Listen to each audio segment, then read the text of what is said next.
Hey, what's up guys, my name is Charlie. Today we're going to be watching some nostalgia Critic, and it's going to be Saved by the Bell.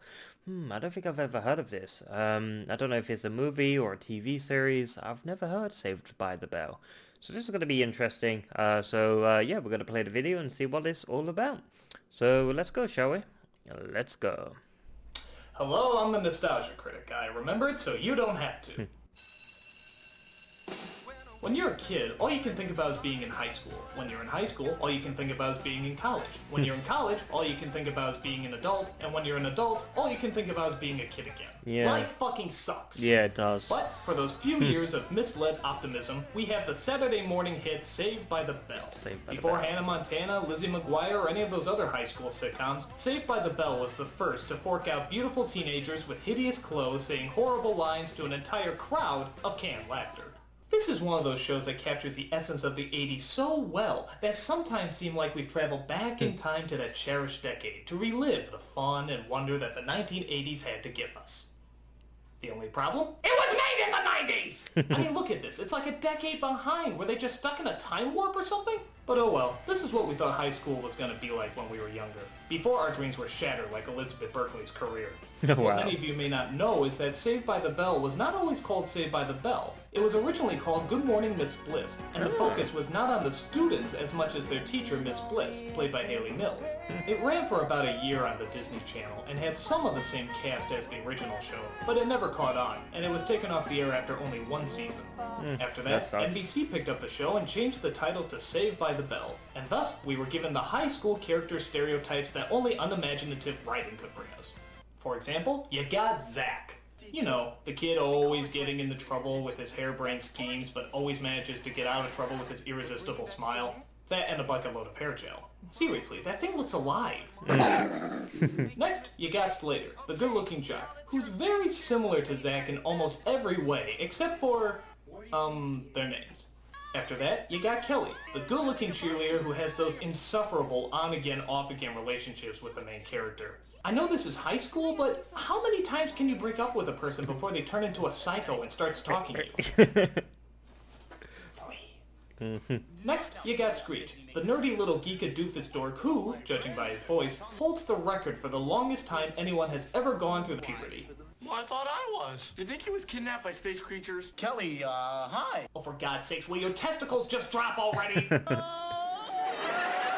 After that, you got Lisa, the fashionable, self-centered mall brat who is the object of Screech's affection. You were great in the 100-yard dash. Oh, thanks, but I owe my victory to Screech. You do? Oh, yeah, I pretended you were chasing me. Ouch. Finally, you got Jessie, the self-righteous, vegetarian, politically correct, environmental, animal rights feminist in the group. God, we all hate those. She was the most unpopular character in the show. No wonder why. My own boyfriend doesn't even support me. Well, why do we need more oil? I mean, auctioning off dates is just a glorified meat market. That's wrong. That's immoral. That's dishonest. Well, excuse me for living! Now you might be asking yourself, haven't I seen her before, except in something more degrading and publicly humiliating? Yep. This is the exact same woman who starred in Showgirls, one of the biggest cult films to ever horrify audiences. Auctioning off dates is sexist flesh peddling and should be strictly forbidden.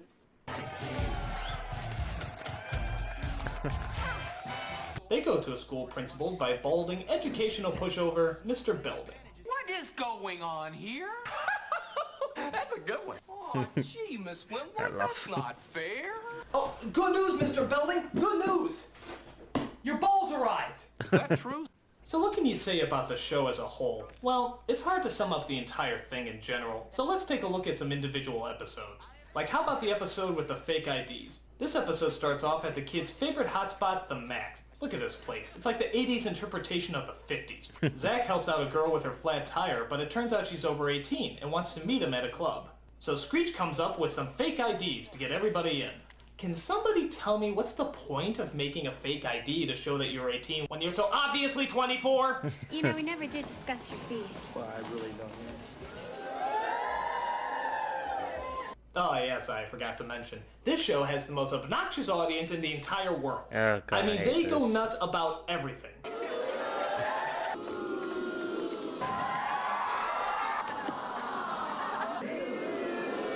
What if something happened that they didn't know how to react to. Wrong. Last night Jack went bowling with his roommates. Why don't you just mind your own business and stay out of my life?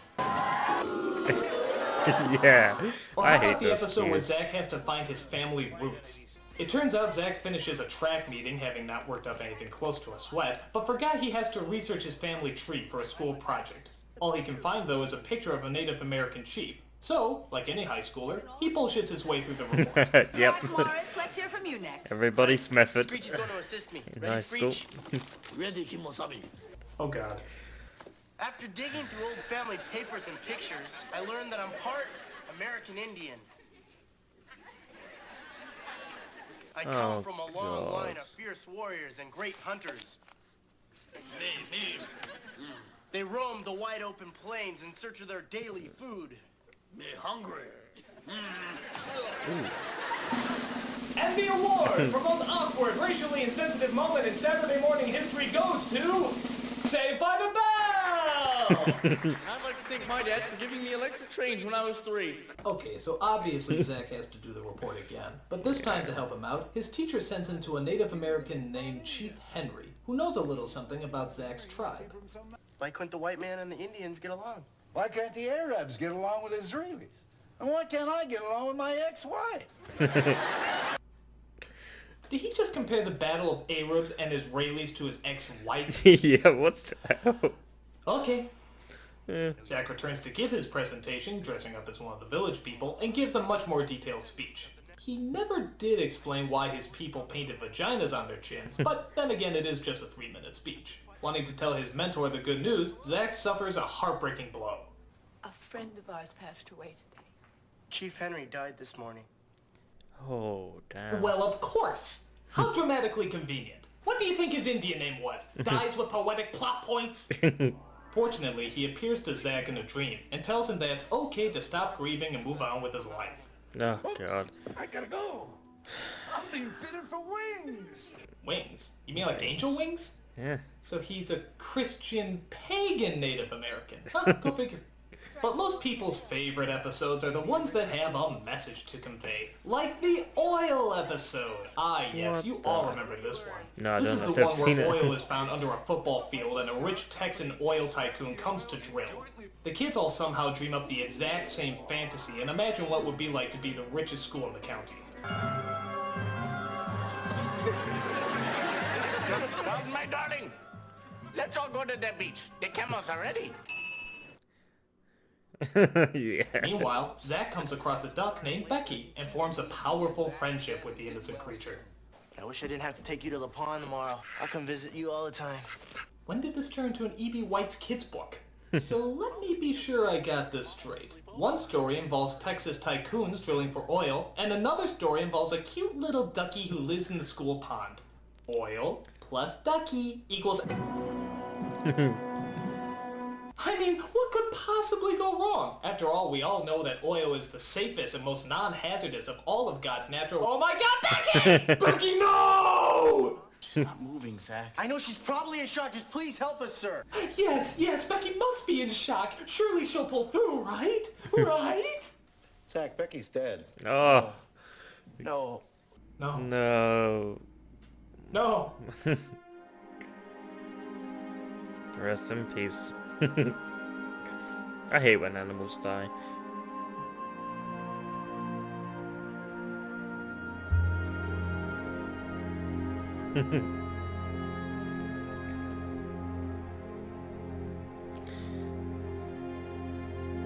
Give this guy an Oscar. My God.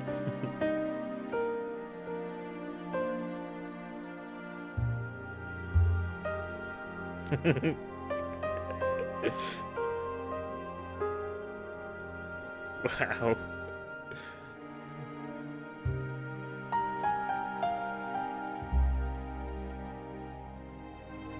Yeah, can't make an omelet without breaking some eggs.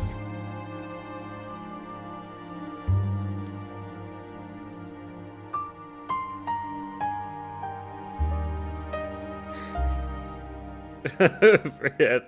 Worry about Becky, Wow. Zack. She's where the oil can't hurt her now. Oil. Oil! Fast Faster than you can say Texas Tea, the gang bonds together to put that evil oil tycoon back in his place. The CalStar and the school board will be partners in building a beautiful new Bayside. It will cost you nothing. Yes, but will it bring back Becky?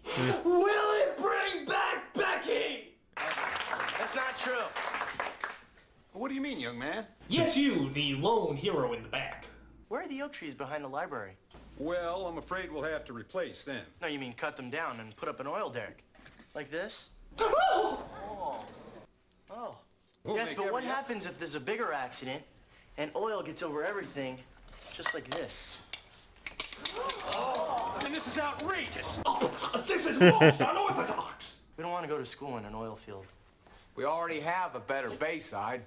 We just didn't know it until now. Oh. You duck-killing motherfucker! Everyone clapping. That's I right, hate kids. these Just moments. remember, oil is evil. I mean, what the hell do we need oil for anyway? Oh yeah, to run our cars. But there's tons of other natural energy resources to run our cars, like solar, which is practically non-existent. So there's hybrid, which is far too expensive for anyone to afford. But Yep. there's electric, which is still in the developing stages. Yeah. So for the time being, I guess we're stuck with oil. Yep. Evil, nasty oil! It kills ducks. Another episode I'm sure you all remember is the drug episode, where Jessie gets addicted to caffeine pills because she wants to pass geometry and do well in her new girl rock group. Wait. A girl rock group? How the hell did that come along? Well, it turns out Zach really thought the three girls had potential, so Screech dresses up as a female Irish janitor and records them singing in the girls' locker room. Finally, something realistic. I remember when I dressed up like a female Irish janitor and recorded things in the girls' locker room. You get Why don't arrested you just so forget quick. I said that? Next time, bring me. So the recording is given to a record producer, who of course loves it, and the three girls decide to put together a music video for them. 1, 2, 3, bang. 1, 2, 3, stretch. 1, Oh God, help me. 1, 2, 3, stretch. This is back when music videos didn't know they were insulting our intelligence, and also when they were, popular. Say what you will about this song, but these special effects are just incredible. Like, watch this unbelievable stunt. Oh my God, how did they do that? There was one person there, and then suddenly there's another. Is this that mystical voodoo they talk about called a jump cut? Also, get a load of this. Their faces are dissolving over the picture! Witchcraft!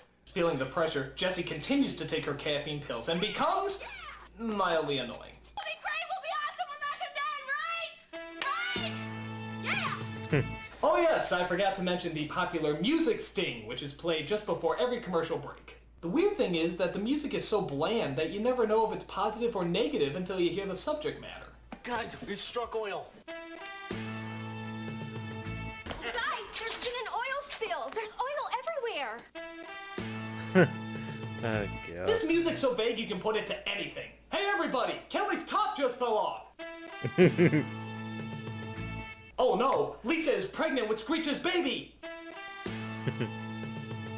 Wow, Zach just saved a puppy right after his mother died. You see? The big scene everyone remembers is near the end when she has her giant breakdown in front of Zach. I just need one of these. Pills? You mean you really are taking drugs? I need them. Jesse, give me those. I need them, Zach. I have to sing. Jesse! I'm so excited. I'm so excited. I'm so scared. Wow. Wow, that's dramatic. Wow. I had no idea that caffeine pills could turn you into such a horrible actor. Well, I'm getting rid of these babies right now. It's good old-fashioned mescaline for me. Oh. God, that suits. Finally, I want to talk about one more episode. This is my personal favorite. It's called Rockumentary, and it's this strange kind of behind-the-music look at the kids after they make it big as a rock band. You heard right, they make it big as a rock band. Just look Wow. at some of the clothes they wear. It's like the 80s are trying to die, but someone keeps trying to resuscitate them. Just let the decade die in peace. Look at this. When the hell did anyone wear bows on their jeans? Are you a fucking birthday present? Yeah. This odd little music documentary is hosted by Casey Kasem of all people, as he apparently has mastered the power of time travel to show you how their story began. Apparently, the group practiced in their garage playing their instruments and lip-syncing rather horribly. Just look at Slater's drum work. He plays so well that the beats come out before he even taps them. Little did they know that fate was running by their door. Yeah, was there a record producer named Brian Fate who happened to be jogging past their garage? Hello, I'm Brian Fate.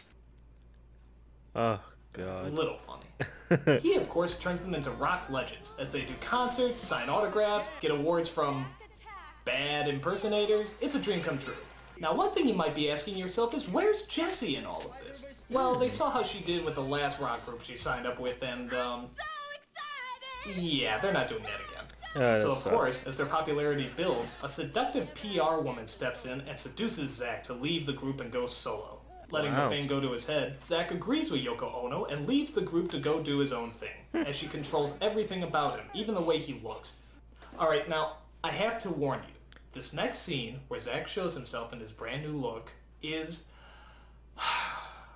one of the funniest things ever put on television. Okay. It will cause laughter beyond your control. Alright. Just remember to breathe, inhale, and exhale. Okay. This has been known to kill people. Oh, People God. have actually died from laughter. Okay. Just want you to keep that in mind before you watch this. Alright, let's go. Deep breath. Alright, let's watch the scene. Alright. Problem, they love you. They absolutely love you. What the hell?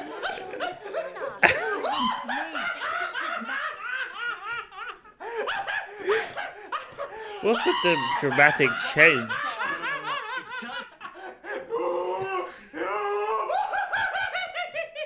Jesus, not that funny. What's the matter to me? You couldn't even hear a word I said.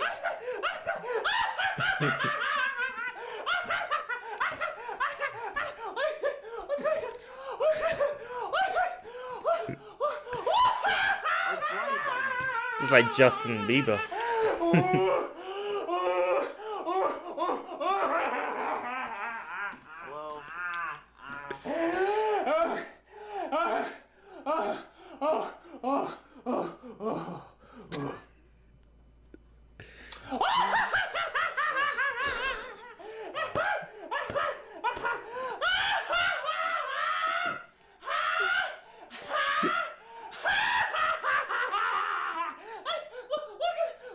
He looks like Vanilla Ice's bitch!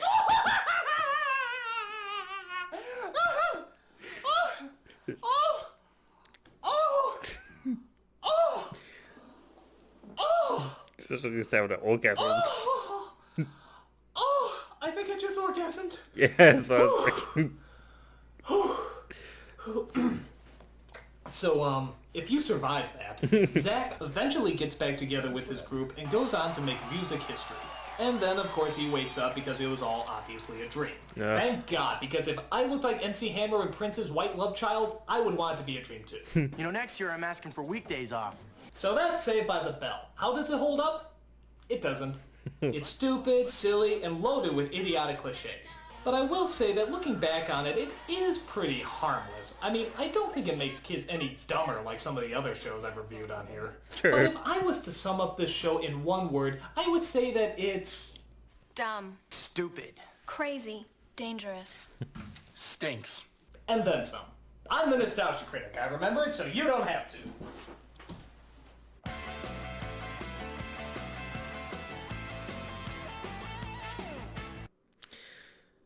Oh boy, in memory of Becky. Oh boy, Saved by the Bell, that looked very interesting. Like I said, I've never seen it before until today, until Nostalgia Critic sort of showed me it. But yeah, it was very interesting. I mean, I don't think I would watch it, to be honest. That's something I would like to avoid. And that was hilarious when he went solo and suddenly he just randomly changed, you know. He looked a little bit like Justin Bieber for some reason. I mean, he looked like Justin Bieber. I don't know why. Yeah, let's not speak his name. You know, what was that Harry Potter thing that used to say, thou that his name shall not be mentioned, Justin Bieber, or something like that. Yeah, that was good. I like that. That was very funny. Yeah, if you like this video, make sure to give a like, comment down below, make sure to subscribe to my channel if you enjoy my content. I'll see you guys in the next video. Peace!